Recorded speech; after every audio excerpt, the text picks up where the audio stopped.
What are you doing? I'm going home, and you know what? You're not going to stop me. I won't. On one condition. Hey, you paged me. Kara, this is Kendall. Kendall, this is my sister, Kara. Your new roommate. I was just thinking. You know, I'm sure you're great, even though you are his sister. But I already have 2 roomies, my sons, so I don't need another one. Well, given your condition and the risks that you could be facing, I can't in good conscience release you without you being properly monitored. And Kara can do that, can't you? Excuse us for a second. Sheriff, thanks. Come here. You really shouldn't have hurt any. I'm a doctor, not a nursemaid. I'm doing this for you as much as I'm doing it for Kendall. ¿Recuerdas menudo? Okay? Yeah, when I was 4, you said, try menudo, it's good for you. You remember what happened to me? The organ meat is very healthy. I'm not doing this. Listen, Kendall is grieving her husband. She's not taking care of herself. She needs the physical monitoring as well as the emotional support, which is why I'm trusting you with this. Yeah, because God forbid you'd ever emotionally invest in a patient. That would only slow me down. Let's just say I do this, all right? When my papers come through, I'm out of here. So I suggest you find yourself a babysitter. Excuse me, doctor, who plans on staying in town? Did you hear anything about your documentation? Every time I call, I get the runaround. Oh, perfect. So you're free. My job is here, okay? At the hospital. And you're here all the time. What's wrong with cutting back? Taking a little break. Taking a break from the hospital or Jake? You know that leaving is the best idea. Well, you can't leave. Not now. I'm not really sure about I'm not leaving. My papers haven't come through. Oh, so. well, I'm sorry. I thought I heard Griffin telling you that you should leave. Kendall Slater wants to be released, but she has to be monitored. That's why I asked Kara if she would move in short term. Oh. And Angie signed off on this. Yeah. But I didn't. So, could you tell Ms. Slater no? On second thought, I'll do it myself. Never a good idea trying to tell her what to do. Yeah, you should take your own advice.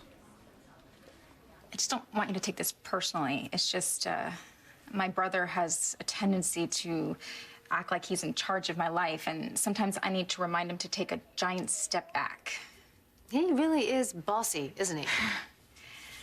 Yeah, but you know, he's got this ability to make you smile while he's getting his way. Yeah, it's crazy making. So you understand. I do. But I also really, really need to get out of here. And you were my one hope of making that happen.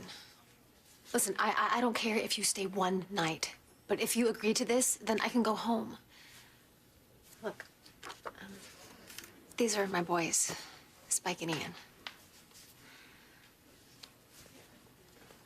They're adorable. Thank you. Spike's been having nightmares ever since my husband died.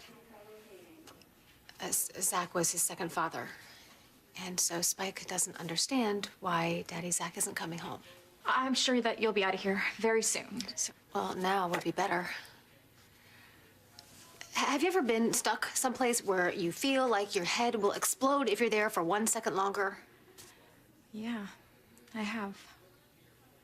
Well, then maybe you'll understand why being here is certainly not going to get me better. And if you understand that, then I hope maybe you'll help me. Seems like every time. Always try to influence your sister like that? She's a big girl. She can handle herself. You sure about that? Dr. Battaglia, call extension 198. Dr. Battaglia, Hey. extension 198. I'll do it. You'll move in with Kendall. Yep. What changed your mind? Ah, it turns out we have a lot in common. We both think you're a big pain in the ass. Well, this pain in the ass thanks you. You're welcome. But remember, once my papers come through, it's wheels up, okay? Understood? Understood. All right. I love you. Love you too. You're still here. I'm glad I caught you.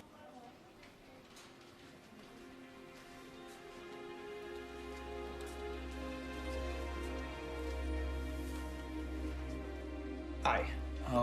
I wanted to check the status of Dr. Carolyn Finn's paperwork. She spoke with you today. Dr. Carolyn Finn, you sure? You guys, let